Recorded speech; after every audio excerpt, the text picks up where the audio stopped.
Blasting into the holidays with issue number 3 released in November and December of 1988, and continuing to spotlight sequels with the month is for Track and Field 2.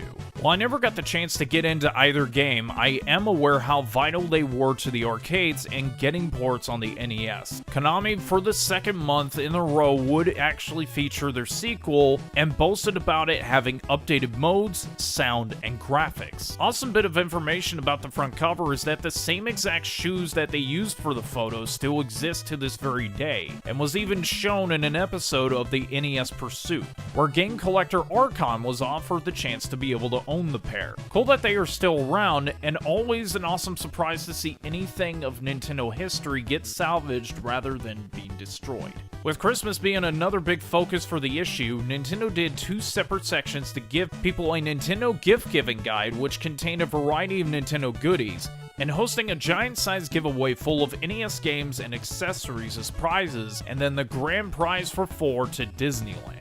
A lot of kids, I'm pretty sure, would have loved the chance to be able to go to Disney for a holiday prize, but my bet for the best second place prize would most certainly be the Mario, Zelda, and NES Advantage set. Regardless of what prize was obtained, hopefully somebody didn't get a copy of Winter Games for their Christmas. Other games featured for the month are Mickey Mousecapade, more coverage for Blaster Master, Anticipation, Blades of Steel, Cobra Command, and Racket Attack. Time to check up on old Howard and Nestor for this month, as Nestor is talking to 2 kids about being able to unlock some secrets in Castlevania 2.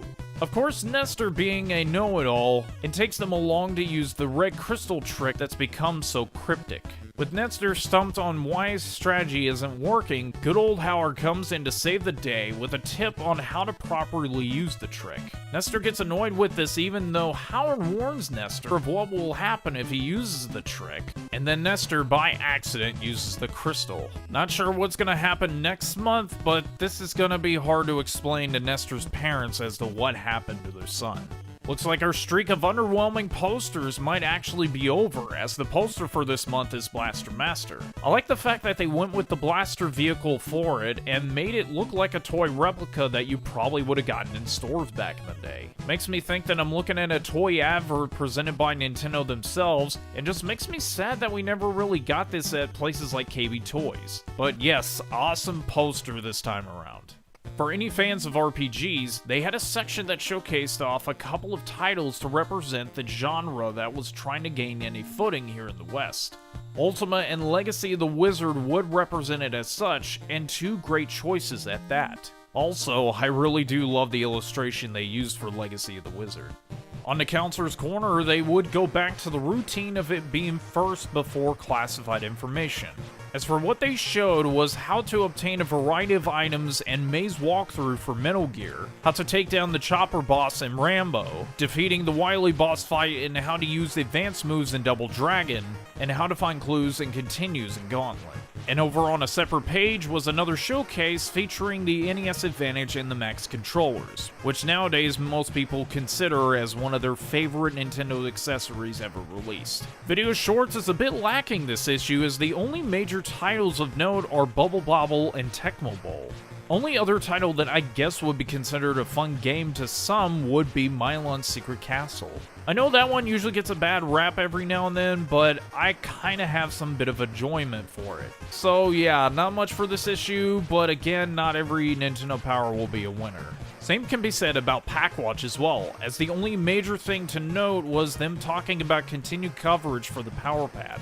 Other than that, pretty below average. I guess you could try to make a case for games like California Games or Spy vs. Spy, but that's literally grasping straws at any fun games people might have rented at the time. Fun thing to note about Captain Nintendo section is that this was the original concept behind the animated series Captain N, the Game Master.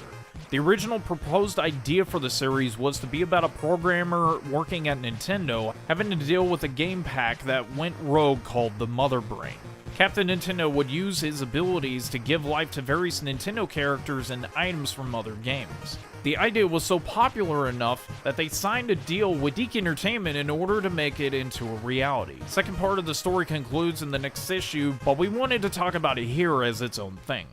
Back at it again with this month's top 30, and it looks like I was right about reporting changes to the rankings, because Nintendo started utilizing a new system where they would actually have various different colors depending on which ranking was where. So to kick things off for the update, Legend of Zelda continues its streak at the very top at number 1, with Metroid following up at number 2, and then Metal Gear making a big debut at number 3, which unfortunately would cause Mike Tyson's Punch-Out to drop down to number 4.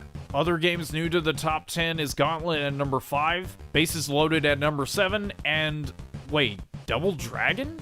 I think that was an error on Nintendo's part, because Double Dragon has been in the list the previous 2 times. Speaking of previous issues, Super Mario Bros. 2 and Adventure of Link are now in the top 10.